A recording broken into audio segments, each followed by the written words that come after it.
Welcome to Adam Does Movies Live. Happy late Thanksgiving if you're in the States, in the country. It was a good night for me. It was good. Actually, the whole day was good. We played some Monopoly, which I know that sounds like a dangerous proposition, but it was civil, it was cordial, it was delightful, and I won, which makes it all the better. We did play again today, and it didn't go so well for old Adam Bear.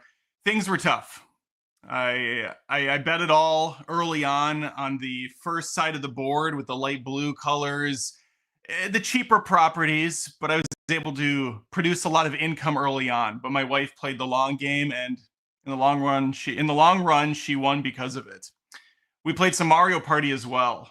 Again, I was like on a mission today to like get in a fight, but everybody was pretty solid. My daughter was very pissy because I just completely bodied everybody in Mario Party in the mini games. And even though there's a good amount of chance and a good amount of luck, there is some skill on the table, and that's what I provide. My many years of wasting away playing video games all have culminated into the Mario Party mini game experience. Anyway, I hope you all had a good Thanksgiving. I just wanted to briefly say what I'm thankful for. Obviously, for my health, for my family, for being able to put food on the table. But also a big part of it is this channel and just an outlet to talk about films, an outlet to kind of express myself through some hopeful verbal humor, physical comedy, and just reaching out to people that not necessarily agree with my viewpoints on films, but get some entertainment from what I have to say and how I provide that storytelling experience. So thank you. If you've watched me over the years, or if you just found the channel a week ago or yesterday, whenever it might be, thank you very much for taking the time out of your schedule to watch my content, to listen to it, to support it in any way you see fit, whether it just means watching the videos or being an awesome patron, whatever you say. There's lots of different ways, but from the bottom of my sack, I appreciate you. This channel's been awesome for me, and it's going to continue to be awesome in the next year. But today's going to be extra special because I'm doing a bonus Saturday. Is it Saturday? It's Friday. A Friday night stream. I got all my family time in, and now it's time for me to unwind, to let loose, because there was a lot of great stuff that happened the last 2 days, but there was some ugly stuff as well in the form of movies. I watched 3 pretty awful films on all the big 3 streamers. I got one for Netflix. I have one for Hulu. I have one for Paramount Plus. Just these disgusting films. And I'm going to talk about them. I'm going to review them. I think Dear Santa is going to be first up. I probably will go into spoilers because it's Dear Santa. None of these movies are good or worth watching. And then I think I'll end this whole little parade of garbage with Moana 2. I didn't actually put out a Moana 2 review. I did a car side video quick, but I got to give you a review. It won't be spoilers. It'll be spoiler free. And we'll finally, after going through a parade of shit and Moana 2, which isn't shit by any means, we'll end with some Q&A. And along the way of these live tapings, because that's what I've been doing with some of these, I'm kind of actually doing a live taping. I'm recording these for the channel, the main videos. So what you see here is kind of a raw version of it. And then I will edit these down. I will get rid of all the bullshit screw ups that I will inevitably make. I'll put some movie clips in. I'll polish it up. And then I will make them live in the next few days. So you're on ground zero. You're on the floor with me right now. These are also fun because I do make mistakes as far as like sometimes throwing out the wrong name of an actor or a time or a setting. And you can say in the chat, hey, Adam, that's wrong. Now, granted, I have been really focused on not paying attention to the chat and just kind of doing my thing. But then after each review, I'm gonna comb through it and I'm going to look for super chats specifically, and I will read those off after every video. It gives me a little bit of a break. So super chats are very welcome, and I appreciate it. Let's see if anybody has anything to say right out of the gates. There is one right out of the gates. Actually, I should look to see if the audio and stuff are good. I think it is. All right, we have one shot out of a cannon. Brian Davis, powerhouse user, Brian Davis. $5. Thank you, Brian. You watched The Pale Blue Eyes on Netflix with the family, of course, right? Brian, I have seen your comments about watching The Pale Blue Eyes. They have not gone unnoticed. Or is it The Pale Blue Eye? I think it's eyes plural, but we'll look into it. I might be able to see it coming up here. We just got done watching The Bear season 1 through 3. Season 1 and 2 were fantastic. Season 3 felt like it was spinning its wheels a lot. There were still some really good episodes, but overall, the season was easily the weakest for me. Still on board. I'm excited for season 4, but The Bear has been what I've spent some of my free time doing. Maybe, Brian, maybe we'll get to that one. All right, let's get to it. Let's do the first video. God. And action. Hope you had a good Thanksgiving, if you celebrate. I did. For the most part. Started the day out with a beautiful feast at lunch. Hung out with my wife and my kids. We talked about things we're thankful for. Played some games. Sang some merry tunes. Well, we maybe didn't sing, but then we ended the night. Capped it all off with a film. Straight to Netflix streamer. Those are always fun. And imagine my surprise to find out a film starring Jack Black, directed by the Farley brothers, who haven't made a good film since 20 years ago, directed a pile of shit. A film so bad, it ruined Thanksgiving for me. I'm, of course, talking about Dear Santa. Dear gods, why did I watch this? Title screen comes on.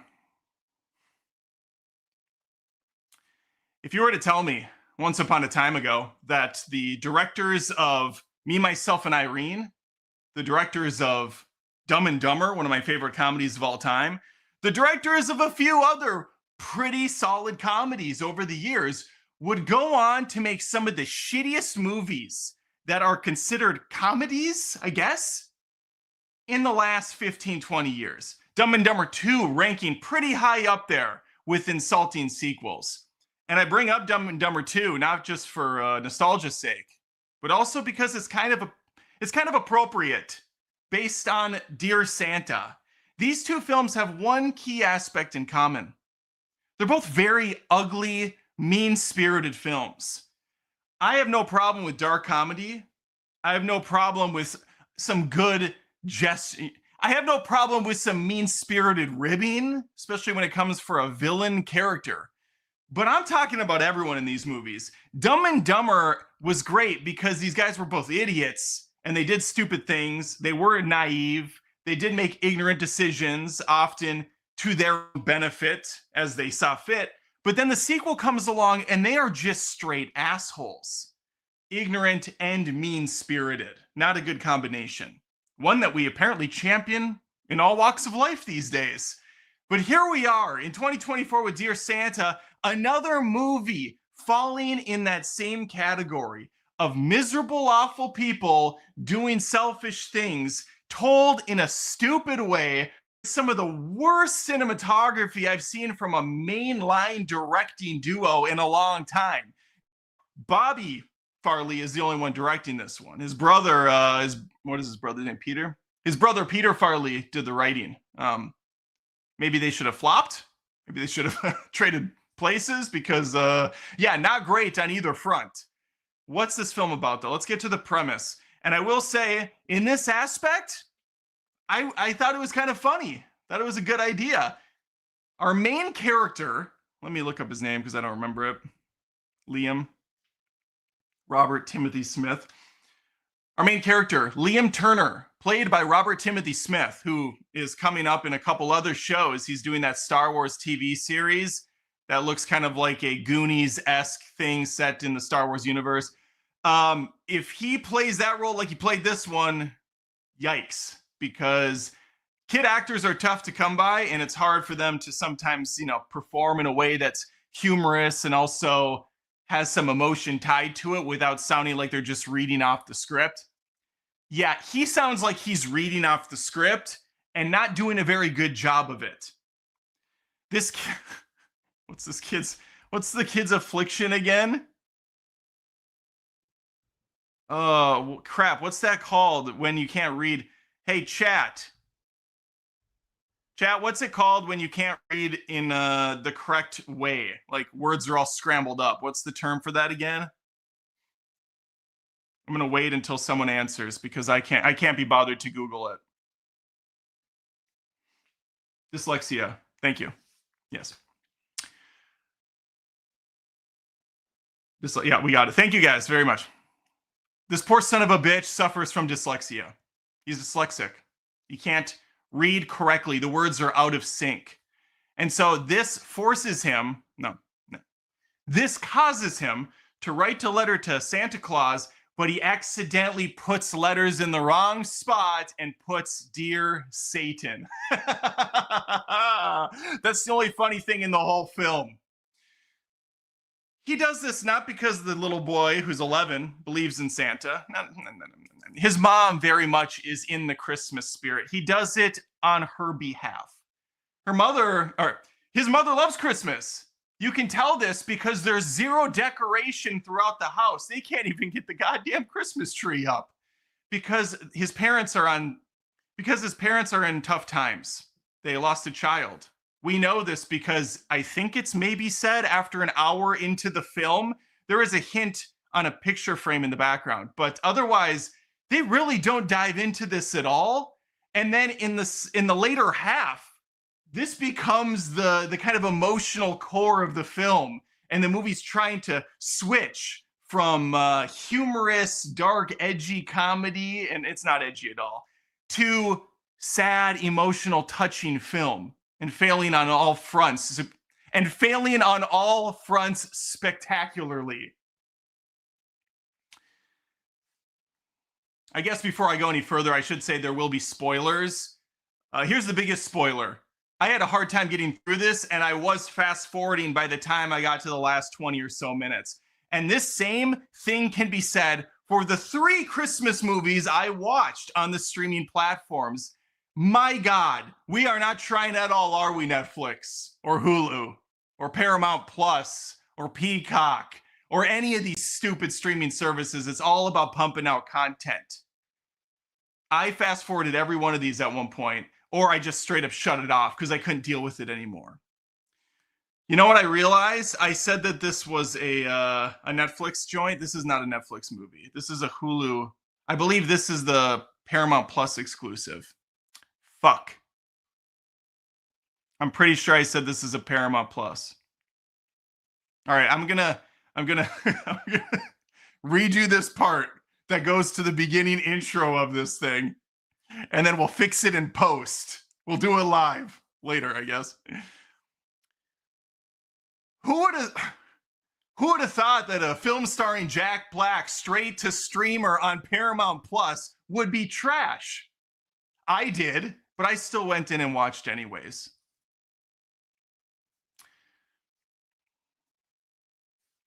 Is it a Hulu thing too? I don't know. So I watched this shitty Dear Santa movie. I watched Um, and the Hulu one I watched was Nutcrackers, and then I watched that stupid Lindsay Lohan movie, which for sure was Netflix. Our Little Secret. Oh, why do I hate myself so much? Tis the season, I guess. All right, let's get back to this. Where was I at?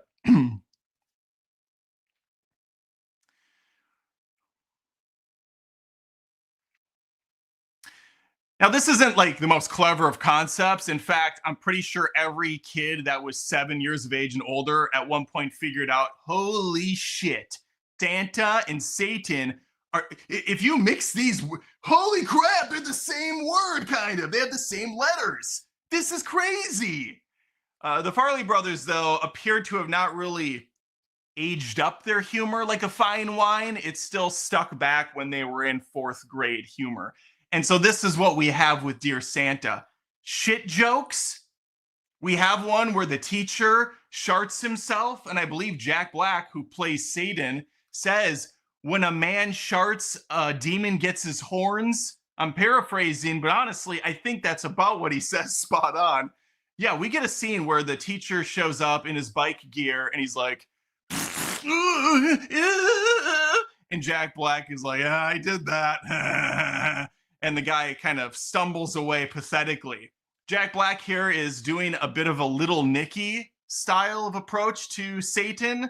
You know, remember that Adam Sandler chestnut? Yeah, that's what we have with Jack Black. He's giving it a really gruff, rough and tumble voice. Hey, kid, you wanted to talk to Santa? Santa? Yeah, keep in mind, this kid's dumber than a box of rocks. And so when Satan shows up, the kid thinks it is Santa. The child truly believes he wrote to Santa Claus. Satan shows up in his closet with horns, looking like a, you know, kind of badass, I guess, as far as Jack Black can pull that off. And the kid, he's into it. He's like, yeah, that checks out. I mean, I thought Santa would maybe be more jolly and not look like the devil, but here we are. And so Jack Black kind of goes along with it for a while. And this whole thing is going to play out like an Aladdin Genie of the Lamp scenario. Black shows up.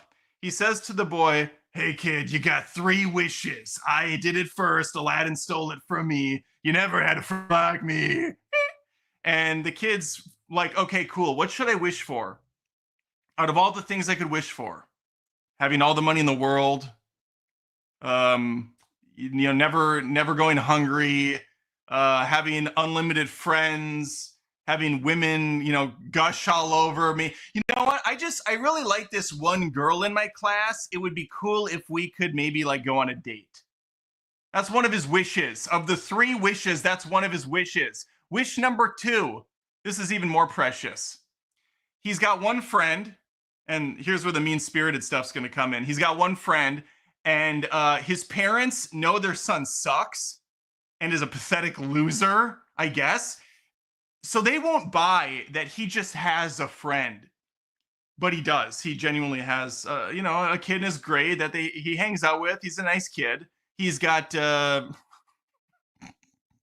we'll get to it in a second. But the kid's fine.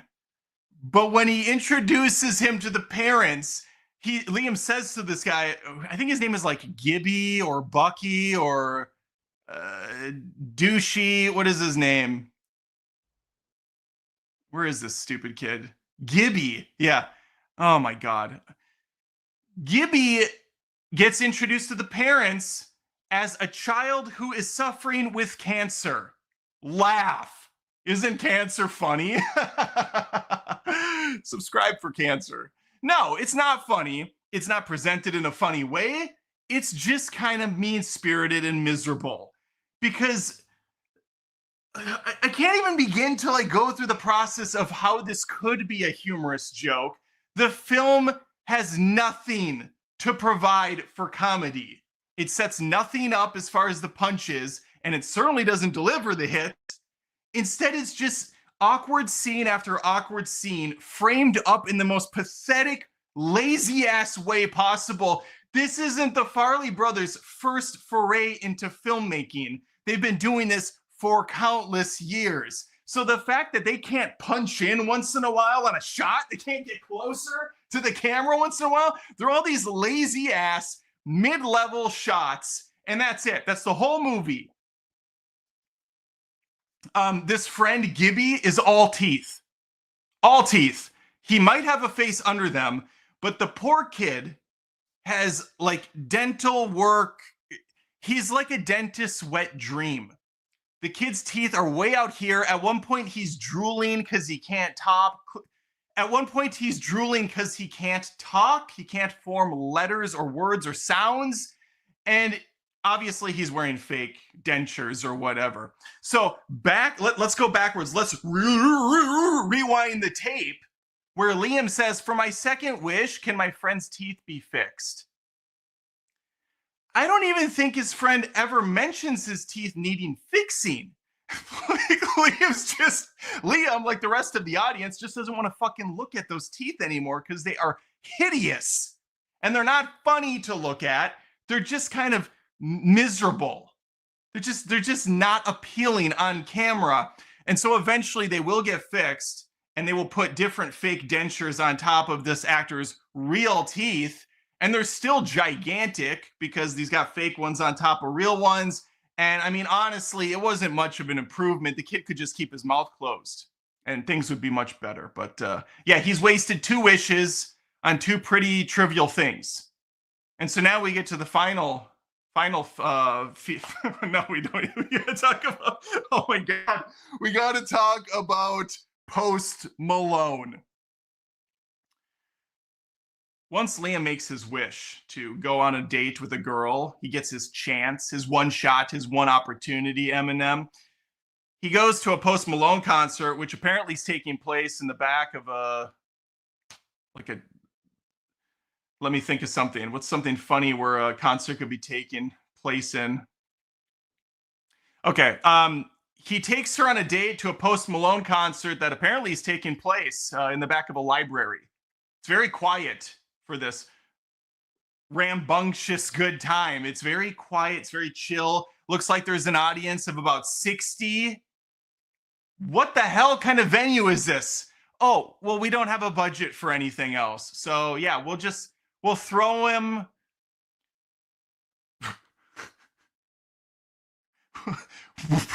I think the Farley brothers might have a larger. I think the Farley brothers probably have a mansion with a larger venue, with a larger space that they could have put this on at, as opposed to wherever this is. The sound stage that our singer is on looks like about a 6x6. He's just kind of pacing back and forth in a couple steps. Liam, of course, because Satan's there, Jack Black is able to do a few extra bonus wishes. So he tells Post Malone, he makes Post Malone think that Liam is the coolest kid in the world. Liam goes up on stage, which impresses not only the girl, but also everybody else in attendance, which is the 45 people. And he does a cool ass dance. And by cool, I mean cringy as fuck. Liam's like, yeah, how do you like now? And then you have Post Malone, yeah. And then Jack Black, of course, can't resist an opportunity to dance like a jackass, runs out there, yeah, I'm Satan. Skadoosh. Kill me. So at this point, I stopped I had paused on the video only to find out we weren't even halfway done. It's an hour and 40 movie. Hour 40. Should be done pretty quick. Cup of coffee. No, this takes an eternity. It drags on and on until the break of dawn. I think we can go to our final wish now. If I remember it. You know what? Honestly, I'm not sure I do remember it. Oh, yeah. Liam doesn't want his parents to fight anymore because his dad's a piece of shit and his mom is just, miserable. She wants Christmas. His dad doesn't. It's that whole thing. And so he wishes that they can be happy and be together. And it's also revealed around this time that he had a brother who died a few years back, and they moved from their own hometown, settled down here, and it's clearly not working for the parents. This is not the way to build a story. You got to get this stuff in right away. We got to learn about the kid being gone and the move and how things are not going well, because then I can understand why the parents are assholes. and they're fighting so much, but it doesn't present it that way. And why does it look so cheap, Farley Brothers? I'm not expecting Christopher Nolan levels of cinematography here. I'm not looking for David Fincher to bust out, 5 hours to get a single frame of video perfection. But my God, people, can we put the bare minimum in? So it's at this point that Jack Black's Satan, who's not, here's the big reveal, here's the big twist, not actually Satan at all. He's just a low-level demon dressing up in cosplay. The real Satan, drum roll, please, is Ben Stiller. Ben Stiller has a cameo in this as the Dark Prince, the Dark Lord himself. And in this scene, which is green screened 100%, we have a total of 2 real back and forth shots. They're both, middle angle. I don't know the term, mid-level shots. I don't know the terminology. I'm sorry. Full body framed shots. Jack Black, Ben Stiller, Jack Black, Ben Stiller, and we just go back and forth. That's it. These are the shots. Once in a while, they give us a wide angle of just the one dude. I'm almost positive they were never together on set. It reeks of a scene that was shot in an afternoon on a green screen for both of them. Absolutely horrendous production design, pathetic. It looks like a Mortal Kombat background from like 8 Mortal Kombats ago. That's the level of production on this thing. Ben Stiller is not happy with Jack Black's character. He says, hey, listen, dude, you went against all the rules. We do have rules here for a reason. How do you think we keep hell going, right? You're not Satan. You shouldn't have made this deal with the kid, and you made it with him on false pretenses, so you are not able to take his soul. Because once Liam made his third wish, we get a Shang Tsung situation, which is another Mortal Kombat ref, short for reference, where he gets Liam's soul in like 60 or 70 years when the kid dies. But no, that's not going to happen anymore. So Jack Black has to go back, tuck tail, tell Liam, hey, kid, whoops, I guess I can't actually take your soul after all. Also, Santa is real, so if you want, I can maybe pass a letter on. And so in the dumbest plot point humanly imaginable, we get to the end of the film. It's Christmas. His parents are both miraculously happy. There's a bunch of presents under the tree. But when Liam turns the corner, he's going to find the greatest gift of all without even opening a single package. And that's his fucking brother who's still alive. That's right. Santa Claus brought his brother back from the dead. Yeah. What? The fuck is Santa's powers? And the parents didn't even know that he was ever dead. So he mind wiped the parents, but they're still living in their new location, which I believe the brother or the parent, one of them says that, like, why are we here in this state?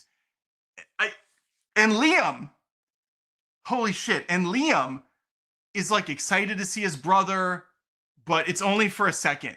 It's for like 5 seconds of emotional connection. Like, oh my God, my brother's alive. I'm not going to cry or be completely overwhelmed and overjoyed or shocked beyond any reason of doubt. Instead, I'm going to take a couple seconds, recognize what happened here, and then I'm going to step away towards the camera and go, oh no, my girlfriend thinks that my brother's dead. Just kind of like my parents thought my other buddy had cancer. I'm going to have to lie about my brother still being dead. Here we go again. Wah, wah, fuck you. This is so bad. So awful across the board. Looks terrible. The music's trash. They're not even trying with the production design. The acting is not good from really anyone. Jack Black looks like he's phoning it in. Oh, but don't worry. Don't think I didn't notice that little Bowser stupid fucking Easter egg Lego set you had on the side of the screen so that people can go, oh, Bowser, Jack Black is Bowser. Yeah. I hate this. Dear Santa, dear gods. Bad, just bad all around. Bad Santa is what should be called, but there already is a Bad Santa movie and a sequel. Anyway, that's Dear Santa. Happy Thanksgiving, Adam. Fuck you, I guess. Movies rated, who cares? I don't know, PG, PG-13. Don't know who the audience for is at all. Because if you're a little kid, you're not watching because you don't want to watch Satan. And if you're a teenager, why? Post Malone, question mark? Is that really going to get you to watch the film? And adults should be seeing this going, wow, what a absolute joke of a movie. What a waste. There's so much I glossed over too. Just every minute of this movie is a chore. It's just an absolute piece of shit from top to bottom. And I have no problem saying that. The Farleys have made some amazing films. All right. They can pat themselves on the back for all of eternity. They're wealthy. I feel bad for some of the actors who were dragged into this thing. Jack Black's going to eat fine. So yeah, this is just where we're at. Okay. I'm sorry. It's really bad. Ho ho. Holy shit. Why? Let me know if you saw it though. Please comment. I'd like to hear your own experience. Maybe you gathered around the Christmas tree and watched this at Thanksgiving with the fam. Some people set their Christmas trees up early. We do. We started doing that. I don't know why. Corporate America, I guess, something like that. Please like the video and subscribe if you haven't. I post movie reviews every single week, from the small streamers to the big grand films like Moana and all the other stuff coming out in between. If you love what I'm doing, maybe think of a Thanksgiving gift or an early Christmas present for me by becoming a patron at patreon.com/AdamDoesMovies. I got a brand new vlog coming up on the channel exclusively for the larger tier members, but I'm always giving back on there as well. So anyone who signs up at even the $1 tier gets access to over 300 exclusive videos, and the perks just go up from there. They stack. All right, that's all I got for you. Hopefully I see you next time. Take care. All right, we got one down. Holy crap, that was like a 20-some minute bitch fest. I think it'll be usable for the most part. Let's see what we got for supers.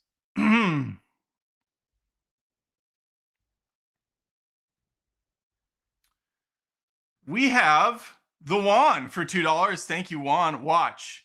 I don't know. There's nothing out. Juan's got nothing. I appreciate it, Juan.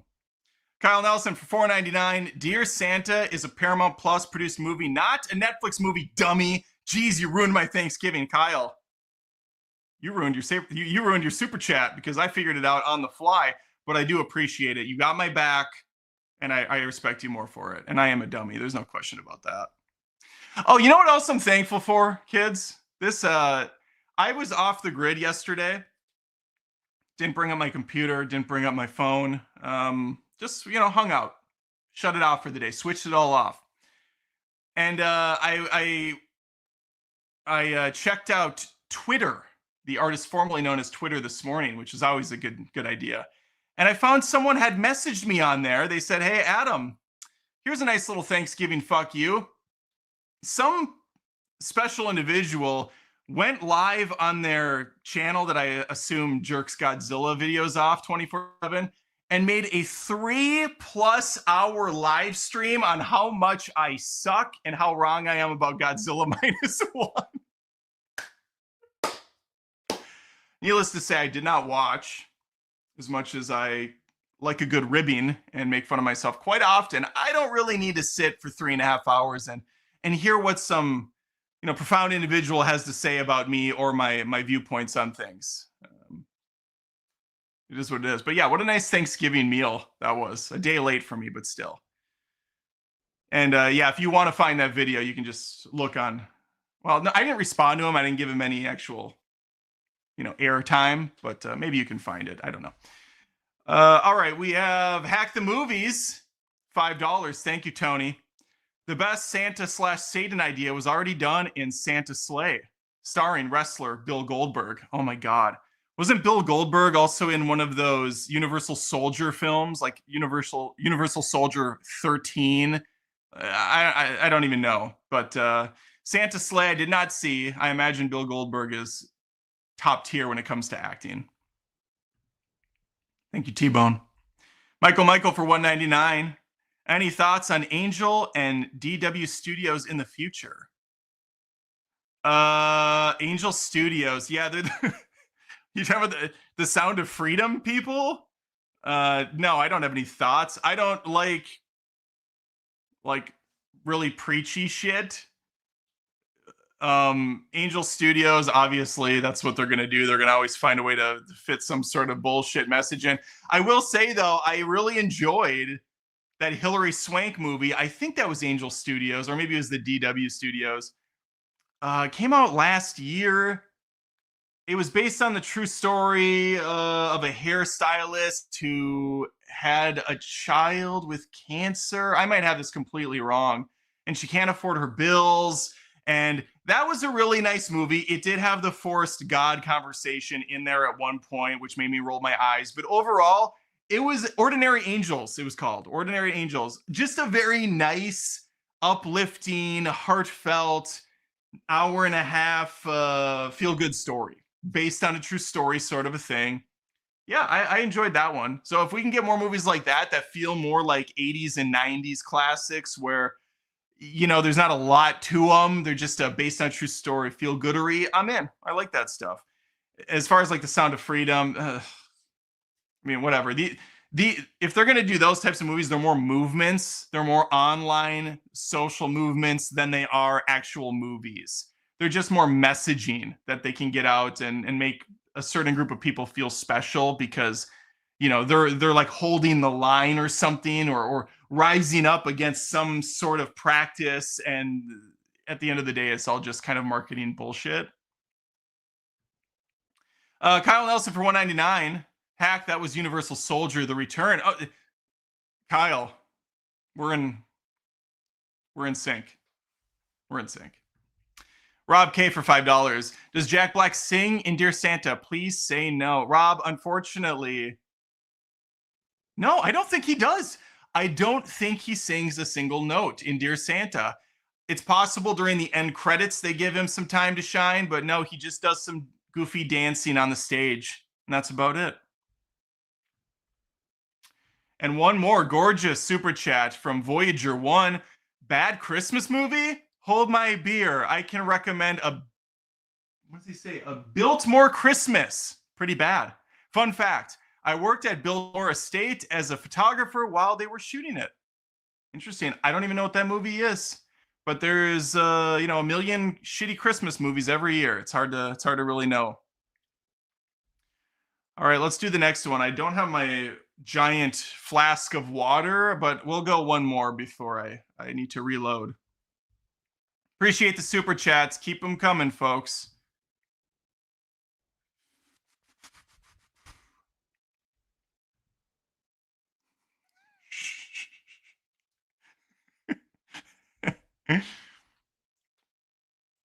Oh, I got a fun one to start this, I think. Hey, come closer. I got a little secret for you. Shh. Lindsay Lohan starring in a new movie, and it's garbage. Who could have guessed? Who could have guessed that in 2024, Lindsay Lohan, who recently starred in a movie about Irish wishes, would be in another pile of shit Netflix streaming exclusive? Wild! Let's talk about Our Little Secret. I'll keep you my dirty little secret. That song doesn't play in the movie, which is super disheartening.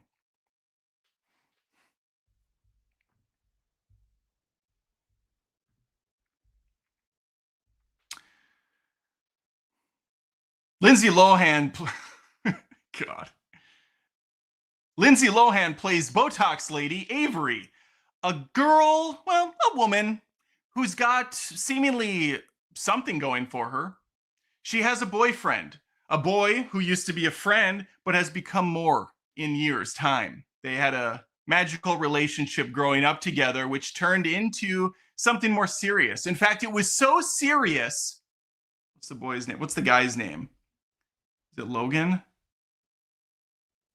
I think it's Logan, Ian Harding.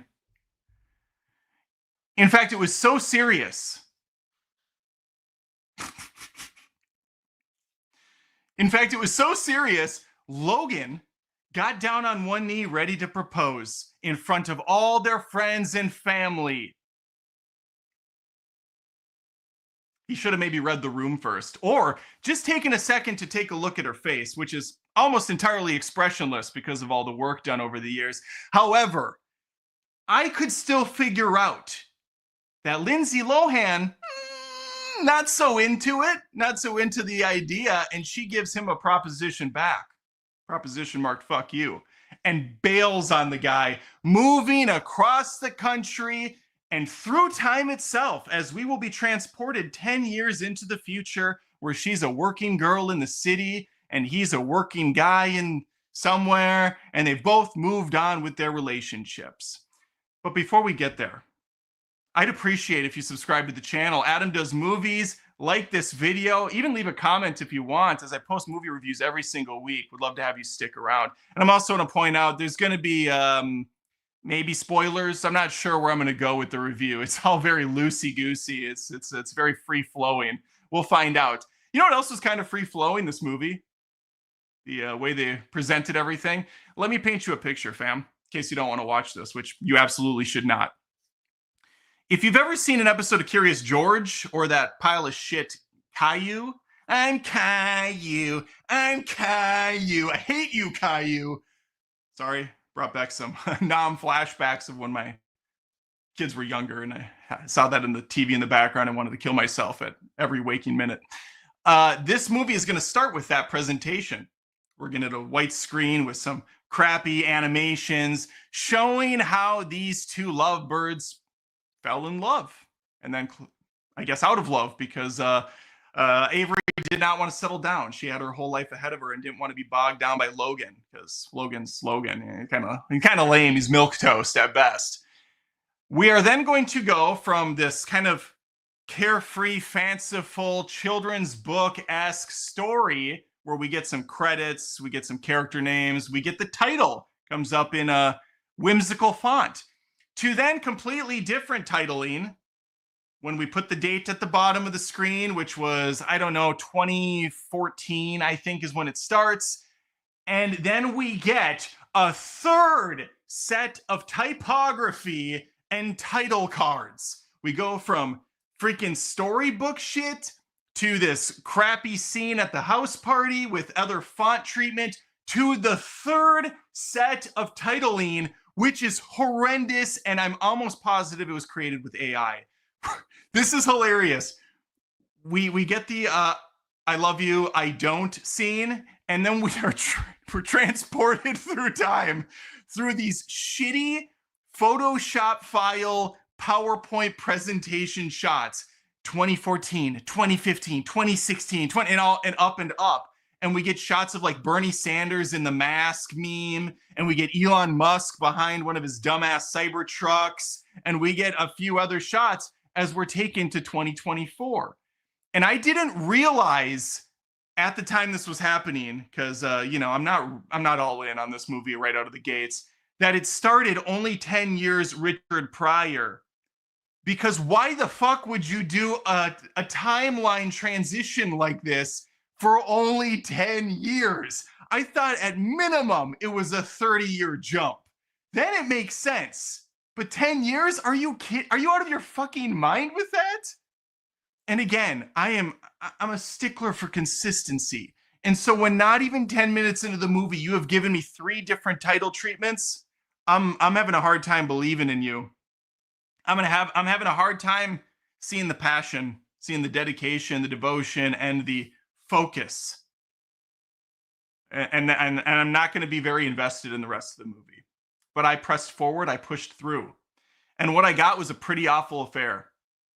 We have a premise that on its face is pretty standard formulaic stuff, especially if you've seen a bunch of Hallmark Christmas movies or just really anything in general in the rom-com vicinity.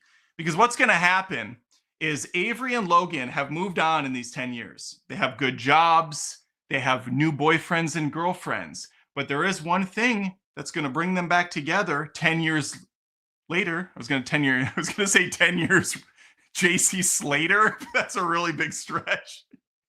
But there is one thing that's going to bring these two dipshits together 10 years later. It's a family reunion. It's a Christmas miracle. The people they're dating are siblings.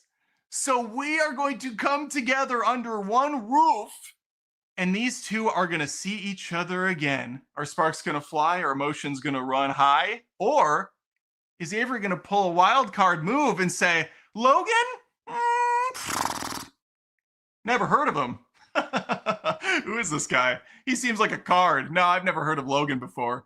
Yeah, she thinks on her feet and says, a big lie. And so now hijinks is, of course, going to ensue as they pretend like they don't know each other and they get into all sorts of misadventures that really aren't that adventurous or exciting. And clearly, this movie had a budget of about $65, an expired gift card to Red Robin. Probably say that a little smoother.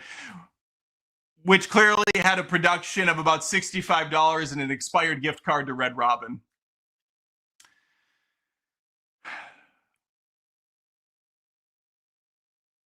Is it Kristen Chenoweth? I think it's Kristen Chenoweth. The only shining beacon in this film is actress Kristen. The only shining light in this whole affair is Kristen Chenoweth. Chenoweth. She's the wicked actress from Broadway. Kristen Chenoweth. Kristen Chenoweth is the only I can't get the Kristen Chenoweth. Kristen Chenoweth from Wicked, the Broadway musical, is the only real solid player in this whole thing. She's the evil mom. She's kind of a Karen, has a lot of money, a lot of wealth. She's really into herself. Gets the same picture, the same portrait painted every year where they put a silhouette around her. Not a silhouette. Where they put a spotlight around her and everyone else is kind of faded out in the distance, the rest of the family. She was kind of funny, led to some decent hijinks. There's one part of the movie that I got a couple chuckles out of, and it's when Avery pinned some cookies she ate on the dog. The dog ate like 6 cookies, and she said to the mom, I didn't eat these, the dog got into them. And the mom's freaking out. She's like, we got to take the dog to the vet. And then Avery has to explain to the vet secretly that she actually ate the cookies and she pinned it on the dog. And the doctor is the same dude that always plays a doctor. He's Dr. Spaceman in 30 Rock, but I'm getting off topic. In either case, this 5-minute sequence was kind of all right. I'm like, there's some humor here. Funnier than anything I saw in Dear Santa. So that's something. We're at the bottom of the barrel in terms of humor and what it means anymore to laugh. Now, of course, for every chuckle, every smile on the face, which I would count probably a total of 4, you have some of the most cringy, brutal scenes known to man on this miserable rock we call home. One specifically is where Avery ingests some gummies. That joke's not old yet, right? The gummy, I'm high as a kite joke. And she goes to church where she has to give a little speech, a little, celebration of life conversation with everyone in attendance. This leads to her quoting a song. I can't actually remember the song it is, but not much later, people start standing up and singing the song. And next thing you know, the whole church is involved and it's this great thing. And my eyes rolled off of my face and onto the ground. And, after that, I was blind and I was actually happy. The only sad thing is I wasn't deaf too, because I had to hear what was happening and it wasn't good. By the time this pile of ass winds down, there's a lot of secrets revealed. It turns out there's affairs taking place. Everyone's kind of garbage. So their lies, not the biggest deal in the world. And wouldn't you know it, Avery's husband-to-be, I guess they're not husband-to-be, and wouldn't you know it, Avery's boyfriend is kind of garbage. He's cheating on her. This makes it easier for Avery to get back with Logan and not look like a piece of shit person for bailing on her current boyfriend. You have to do that in these types of dumb movies. You have to make sure the person they're with is trash, so it's easier to get rid of them and the audience doesn't lose any sort of sympathy for you. And in fact, they're actually rooting for you more. And so, shocker, Avery and Logan get together, and then we are whisked back to that storybook ending. The Curious George style came back for one shot as they're tying the knot. How does this tie into Christmas? Not very much at all. They go to a Christmas farm at one point. That's about it. They go to a Christmas farm, pick out a tree. Nothing funny happens there, but that's about as Christmassy as you have. There's a tree that's decorated. There's some Christmas lights. Otherwise, it's completely superficial. This could have taken place at Thanksgiving. This could have taken place at Easter. Nothing would have changed in the story. And the fact that in 2024, I still have to see stupid, immature idiots online saying Die Hard isn't a Christmas movie, but they're going to call this a Christmas film? I call bullocks. I call bullshit. Die Hard is very much centered around the Christmas theme. You have jokes playing off of it. I'm not getting into it, okay? I already have a video on my channel defending it, and it's about as Christmas as a Christmas movie can be, in my personal opinion, which is the right one, of course. Okay, thoughts on the film overall? Bad. It's an hour 40. Nothing spicy really happening. The jokes don't land very well outside of a little doggy section, which again, it's not even that good. It's just, in terms of this movie, it's a chuckle, and that's about it. Acting from Lohan, mediocre. Like, there's not much for her to do here. She's the same in every one of these movies she happens to get a starring role in the last couple years. Just shows up. Maybe there's a Mean Girls Maybe there's a Mean Girls reference just for good measure. I don't think they're going to be talking about Herbie Fully Loaded or anything. Not quite at the same level as a Mean Girls, her claim to fame, and Parent Trap, of course, when she was like 7 years old. But no, this is what we have now. This is what Netflix is providing. Just really bottom of the barrel, trashy Christmas movies for us to put on while we make cookies or forget the TV's even running anymore, because TVs run like an oven, I guess, in my mind. Okay, let me know your thoughts. Like this video. Again, think of subscribing. It is the season.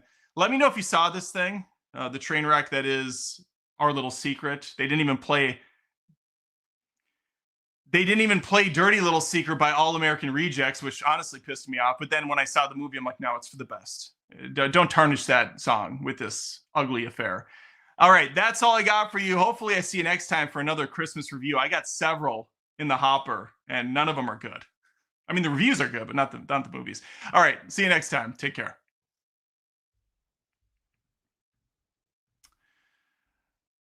As someone who does web design and graphics for a living, I got to tell you how much I hate the title card thing not being equal. All right, let's see what we got for the super chat. Any new ones have come in? A couple new ones. We got one from Cinefanatic. So fancy. For $4.99. It must have been a super sticker because nothing's showing up, but I appreciate you. Thank you. And we got another one from Cinefanatic. This one showed up. $1.99. I love Xmas/Hallmark movies, and even I can't anymore. I've been hearing that, Fanatic. I've been hearing that from people that are big fans, my wife included. She says these new ones are just terrible. They're not even trying to make them good. Apparently, and I'm not one that watches these things, but I guess older Hallmark Christmas movies actually had effort put in. They did have good cinematography. They did have at least somewhat heartwarming stories. And now they just feel like money machines. They just shit them out in like 3 weeks' time. Half of them star Lacey Chabert. Just bad. All right, I'm going to get some water really quick. Just hang tight, throw a super chat in, talks amongst yourselves if you want. And then we'll go on to the next 2 reviews. Let me get this chat down, this comment down. I just have to get some water. I'm parched.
Oh, hey, you're still here. Didn't hear you come in.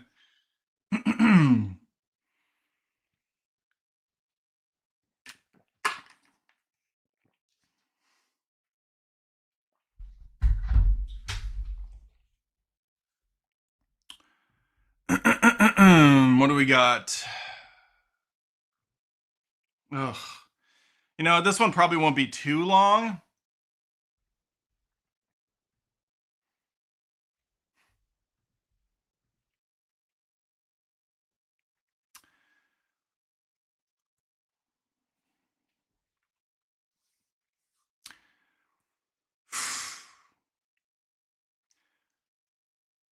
From the director of Exorcist Believer,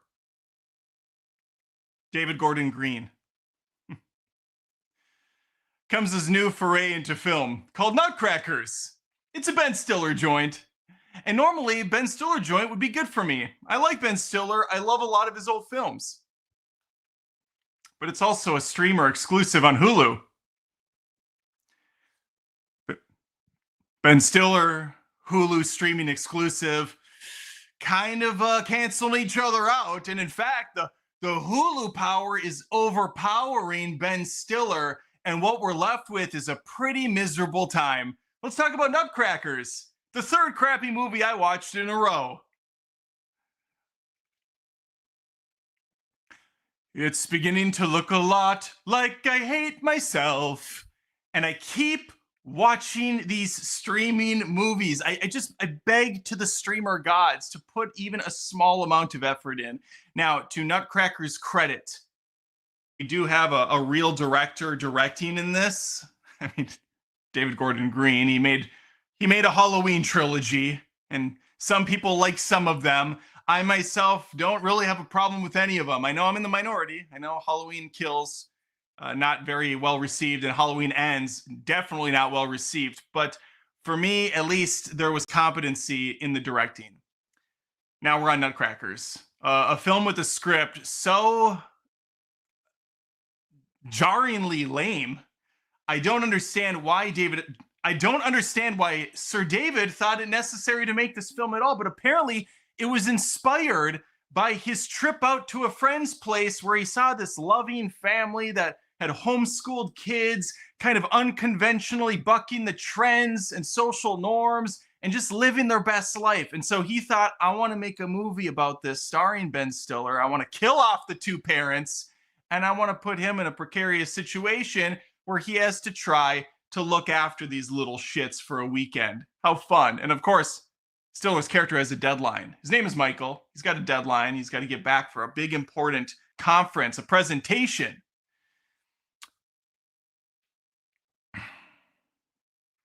Before I talk about this certainly not important movie, if you wouldn't mind hitting the subscribe, the like, and maybe leaving a comment along your merry way, I would appreciate it.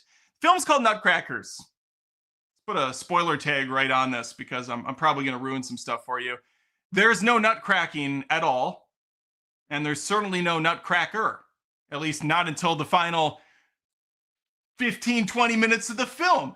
The poster shows Ben Stiller with some Christmas lights around him. So you think, oh, we got ourselves a Christmas vacation situation. There's going to be a bunch of Christmas chaos, maybe a little bit too much eggnog getting taken down. Maybe we get another cat wrapped in a box. No. Christmas is out the window for this. That's just some shitty marketing. There is eventually going to be a Nutcracker play performed, but this takes a backseat to everything else. That's just like the final little bullshit hurrah. Throw Christmas out of your mind. We're just going to watch this as a regular dramedy because that's what it is at the end of the day. And it's really not that dramatic, and it's certainly not that comedy. Certainly not that funny. As I stated, these four little kids who are all I gotta actually look. I'm pretty sure they're. One second. Cake lighter. Yeah. As I stated, some younglings lost their folks. And so now they need a new caregiver because they're all very young. I think the oldest one is 12, 13, something like that.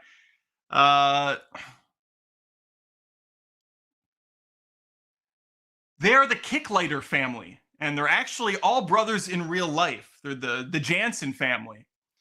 And I will say the brother, my wife actually pointed this out because she tried to watch this slog with me. She said, Adam, these kids, they did a really good job casting because they all look very similar. And I'm like, shut up. You don't know what you're talking about. That's what they do. They find kids that look alike. Maybe learn something about movies, idiot. Stupid wife. This is my realm. Why are you pulling this out like it's some aha reveal? Oh, the kids all look alike? Wow, bravo, casting department. What's that now? They're all related? Oh, okay. I'm apologize. You know, I still know more than you about movies. Yeah, they're all related. And for not acting before, I I just watched some movies where kid actors were the primary in that terrible Dear Santa movie. These kids did a good job. I'll give credit where it's due. The acting in this is solid. The likability is not there because when we are introduced to these little shitheads, they're assholes to Michael, who is their uncle. Michael comes down from the big city in his Porsche and he's got to look after these little fuckers. Early on, he puts down his laptop. He starts going to work, prattling away. They start throwing rocks at him. I'm like, oh, wow, that's not very playful. And then, oh, my God, they throw a baseball at his head. And no, it's not presented in a way of like something about Mary, where Ben Stiller gets hit with something and he does a really over-the-top comedic expression and it cuts to an even more insane situation. No, instead it's, oh, God, that hurt. Oh. End scene. These kids are assholes, and they continue to be such for a good chunk of the movie to a point where people will absolutely shut it off because who are we rooting for here? I was kind of hoping Michael would turn into Michael from Halloween and kill these little assholes. Alas, he did not. He went the safe route, the route that everyone knows where this is going to play before it even gets going. So he's the big guy from the city moving to the farm town, moving to the country where he's got no Wi-Fi, he's got no cell service. He just has to shut it off and deal with these troublemakers. And what's her name? What's her name? Why is she not listed on here? What the weird? Why? Oh, okay. Hang on. Scooby. I don't remember her name. What's the Scooby-Doo? Velma actress. Linda Cardellini. Oh, God. Linda Cardellini, of course. And the caseworker has informed him, played by Linda Cardellini, that they had a family for these kids, but they're no longer available. And so now Stiller's got to spend the weekend with them, possibly till Monday or Tuesday, where he's got a deadline.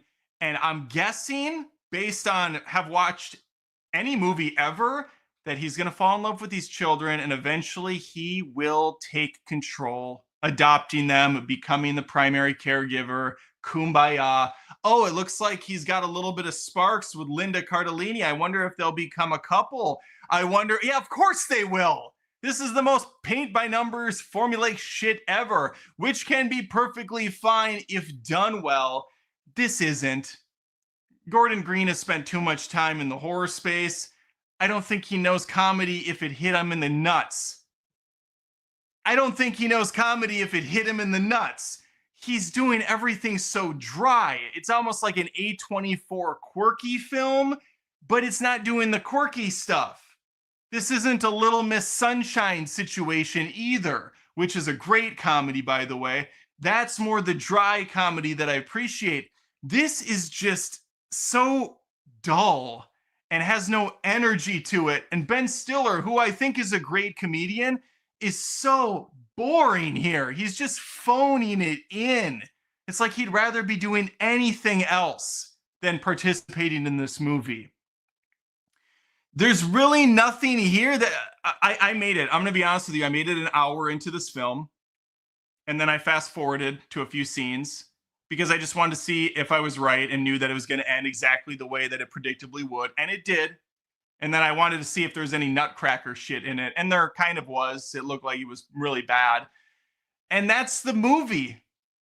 The film, the cinematography is very, oh, what's the word I use? Bland. The comedy's bland. The cinematography's bland. Everything across the board is very much true to itself, stale and lifeless.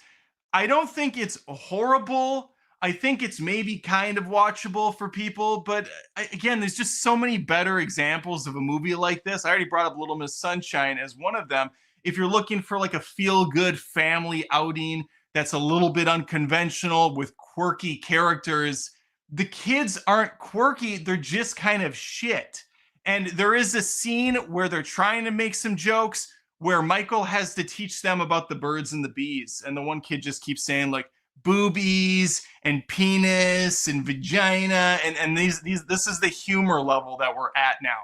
But not presented in a over the top way, presented in a dry, colorless space. And that's just not a place I want to be.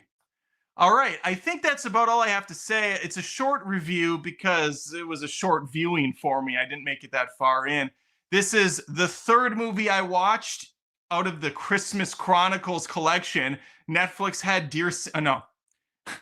Paramount Plus had Dear Santa come out this week. Netflix had that stupid Lindsay Lohan thing, Our Little Secret, and Hulu gives us Nutcrackers. What a treat. What an experience all around for me. Awful, awful, awful.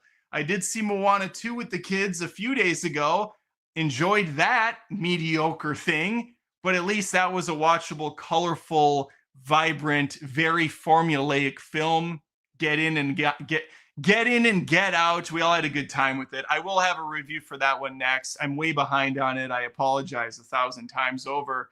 But yeah, Nutcrackers, not worth watching. All right, you're not going to bust a nut over it. I'll tell you that much right now. Not going to happen, mister.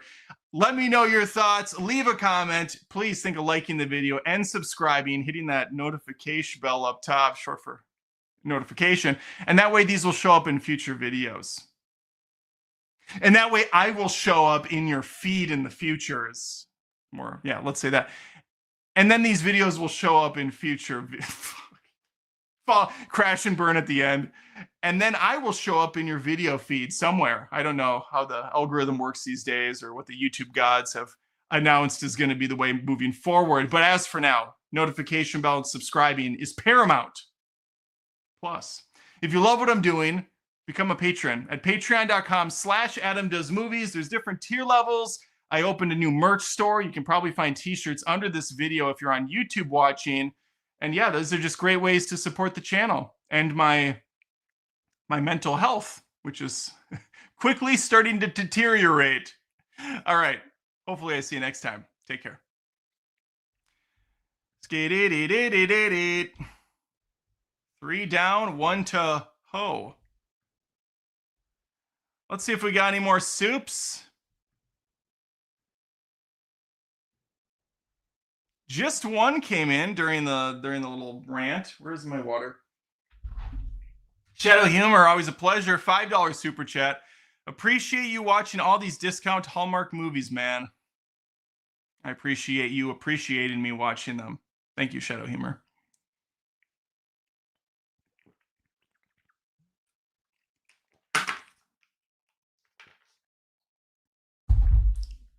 Let's do Moana. Hear how that sounds.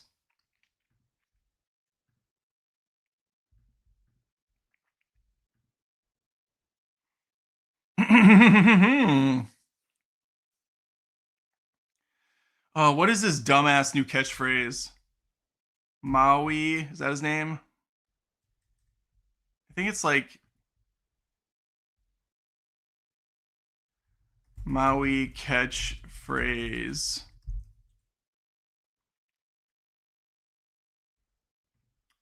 Moana 2.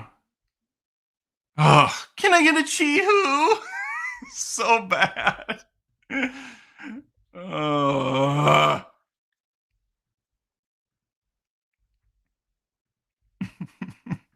get a Chi-Hu?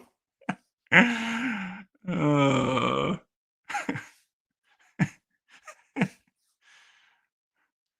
Moana's back, baby! And that means Maui and the friends are along for the ride. In Moana too. Mo Moana, mo problems. Let's talk about it in a spoiler-free review. It was a beautiful day, and the sun beat down to the video. I was driving.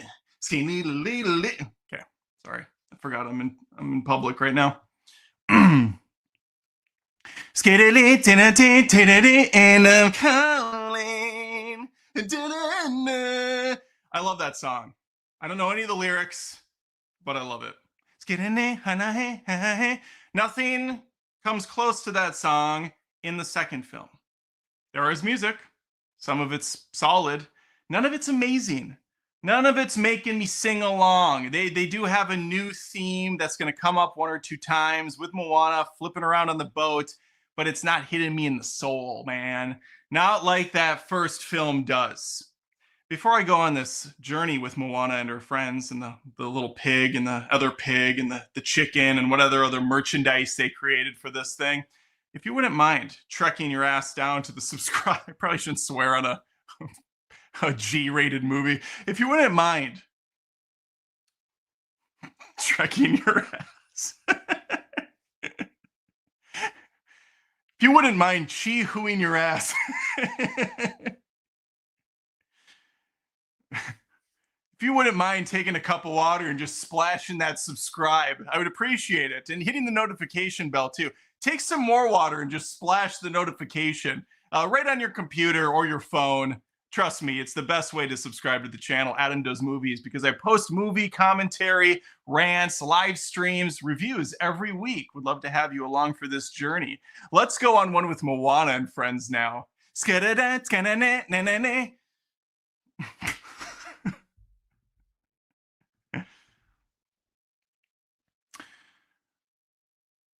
Folks, we have a Moana 2. Folks, this is a rarity, but we have a Disney sequel, princess film, that didn't go straight to VHS.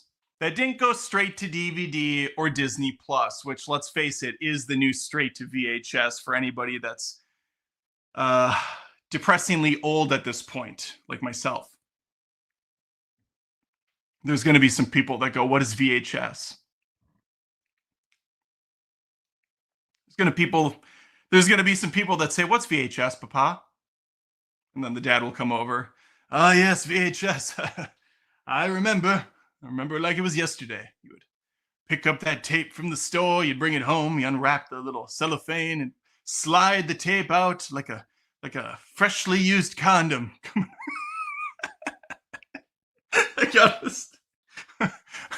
I can't talk like this there's too many kids that are unsupervised that click on these videos. I cannot do this. I remember VHS tapes going to the local Sam Goody and paying 30% more than you would at literally any other store. This was a time when people didn't say literally like they were breathing either. It was just it's one of those newfangled words that came up and was abused and punished, like I was and most people my age, because we were all abused back then. Anyway, yes, VHS. What a time to be alive. The heck am I talking about? Oh, yeah, Moana 2. Moana 2 Cruise Control sees everything kind of on cruise control because there's not much here that warrants a sequel on the big screen. Not a bad film. Slow your roll. Okay, calm down. It's a fine movie. It's perfectly adequate. It's familiar. It's mediocre, perhaps a bit middling in the middle. But overall, a colorful, vibrant, beautiful-looking picture with a lovable lead and stupid Dwayne "The Rock" Johnson once again playing Maui.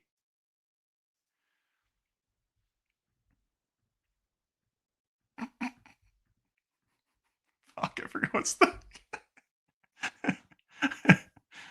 Can I get a Chi-Hu? He asks in a stupid voice. That's right. Look out, skadoosh. Step out of the way, ka-ching. Oh no, what does he say? Skadoosh? Is it ka-ching? Ka-chow. Step aside, ka-chow. What are you even doing here, Bazinga? Can I get a chee-hoo? Can I get a fuck you?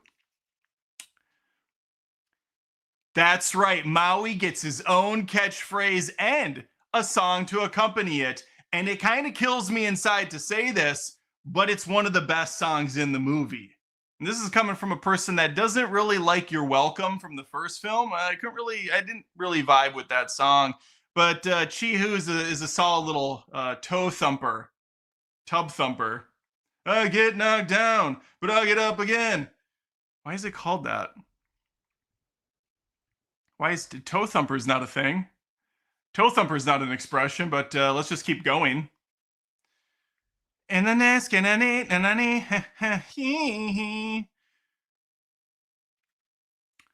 the plot of Moana is incredibly dense. No. Moana 2 is going to take us through a rich tapestry of storylines, ranging from we need to get our people to ranging from we need to reach out ranging from the main plot, which is I need to seek out other tribes across the ocean, to hey, I need to find people across the ocean, and finally capping at look, we got to get over there and find more people, okay? This is such a basic premise that really has almost no stakes at all. We are told that if Moana doesn't find other tribes, other cultures to bring together, to bridge the islands, that some curse or something will happen that will render her current situation in a poor light. We're never shown this. We're never, you know what? Actually, I need to say something right now. The kids and I were late to this movie by about 3 minutes. We missed the first 3 minutes of the film. So if the first couple minutes talk about what could happen to the island or they show some bad times coming, forget everything I just complained about. Maybe the plot is perfectly satisfying. Maybe the plot is perfectly serviceable. But what I saw leads me to believe there isn't enough meat on the bone. I wanted more into what could happen. I need to see the threat. I need to see the stakes. Because as it stands, there is an island they have to get to, and she's got a little pot that's broken that gives a map of sorts. She is a wayfinder, so she's able to use a spirit to guide her along her journey. But from what I could gather, there's really not much of a threat in this film. At one point, the coconut tribe shows back up. That's a really fun scene. Moana, in between movies, has learned how to be like a martial arts, kung fu paddle boat master. So she's like spinning around the rope, blocking shots with her oar.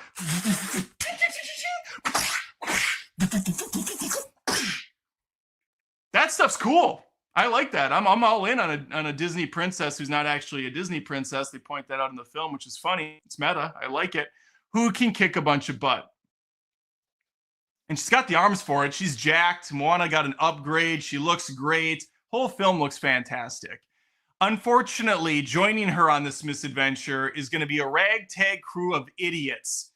Unsalvageables are going to come along for the ride, ranging from an old bitter man who doesn't like the water to a plucky young stupid person who likes to cut things with an axe and causes a bunch of trouble right out of the gates. Then you have the Maui super fan, a stan of the character who draws a bunch of fanfic, and he's fine. He's kind of funny and harmless. Listen, I know this is a kid's movie, but family films can be brilliant. We've seen it a million times. And Disney movies are synonymous for some of the best storytelling and animation along the years. I just can't understand why her parents would pick these idiots to go along for the ride. They have not shown that they have any sort of potential before this adventure.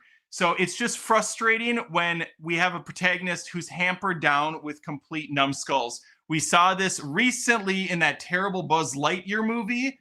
It's just one of those tropes that I can't stand. We got a bunch of quirky characters who are always causing a bunch of trouble. I wonder if they're going to grow by the end of the film. Of course they are. But it's the like she has a whole tribe of people and these are the best they could conjure up, like the old dude who doesn't like the ocean. Are you kidding me? There's got to be another farmer on standby. Yeah, so that stuff kind of irked me. Because also they're not bringing anything to the table for a long time. They're just causing Moana more stress than she needs. We're talking about a very important mission too. Can't be played for laughs, but of course it is because it's a superficial film. There's really no villain in this. There is. He's a god. He's upset. We don't see him. Just some tornado clouds here and there, and that's about it. So really, the stakes couldn't be much lower or less exciting than they are. There is this weird side quest halfway through the movie where we're introduced to a bat lady character who inexplicably just goes missing for the rest of the story. She gets a song. I mean, I know what they're doing. They're doing the same thing they did with the first one with the shiny crab thing down below in Monsterverse, which that should have been explored much better because that was such a short, interesting area that I wish they would have dove into further. But no, this is just such a lackluster character who comes and goes, and we don't really ever hear anything else again. Odd. Very odd premise and setup. So yes, overall, it's kind of the same exact thing again, but told less interesting. I will say the final act had me a bit hooked. I was nervous. I was actually feeling stuff for the characters. Visually, it's pretty exciting, impressive water display, and everything's looking good. Everything's looking good. It's just unfortunately not rising to the challenge. The first film is very well beloved. Some people don't like it that much, others adore it. I'm kind of in between. I thought it was good. I did enjoy it a lot. I was a little bit worried about making another one and trying to hit a higher note, and they fell short on it. But yeah, overall, a fine film. I can totally see how this at one point was going to be a Disney Plus TV show, and it was repurposed as a movie. You kind of can see where they would go throughout the season with some of these plot points. And just the fact that this kind of big adventure that could have been was resolved so quickly in an hour and a half. There was a lot of story you could have told here, but it's just pushing and zipping through everything and adding new characters and not doing a whole lot with them and bringing back classic characters. And yeah, it's got good stuff for sure. I don't think any family is going to have a problem going and having a good time with this one. I do think if you're expecting something more, though, a deeper lore, more character development, a more exciting, larger plot, you're not going to see any of that. As it stands, though, safe, easy, disposable. That's Disney. That's Disney 100% now. All right, let me know your thoughts on Moana. Where are you at with it? You like the sequel? You loving it? You're waiting for a third one, which absolutely will happen. I'm sure this will make a ton of money. You'll probably hit that billion mark at some point. Let me know in the comments. Like this video if you want. Hit the notification bell and subscribe. I would appreciate it a lot. And I would super duper ka-chow, bada bing, shazam, skadoosh. Can I get a chee-hoo? If you would become a patron at patreon.com/AdamDoesMovies. Different tiers, different perks. I'm making new stuff every month, and it's exclusive, and I would love to have you. All right, hopefully I see you next time. Stay dry out there. I don't even know what that means. Take care. An hour and 24 of recording for videos. We're saving live stream Moana 2 Christmas crap. Another Christmas in the trenches.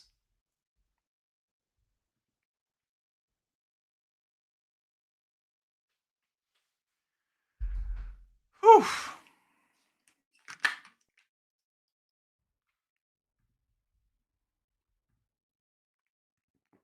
All right, friends. I feel good about this. Any final super chats now or forever hold your peace? I'll stick around for a few minutes.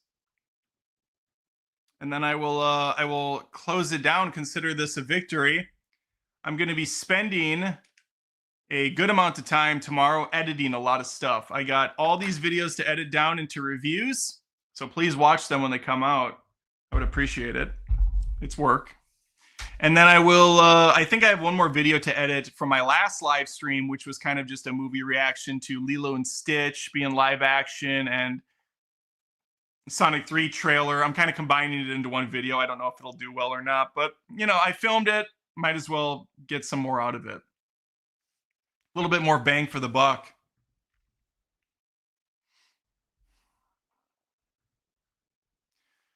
Lindsay left me a little post-it note here. Start dishwasher after filming. Okay, well, that's nice. Not like a, hey, good luck, sir. We're all counting on you over here. It's start the dishwasher after filming. This is my life. This is my life. All right, guys, I'm going to leave it at that. Let me get rid of my Moana freaking brand tag. I hope you guys are digging the new live stream formula with these whole live tapings.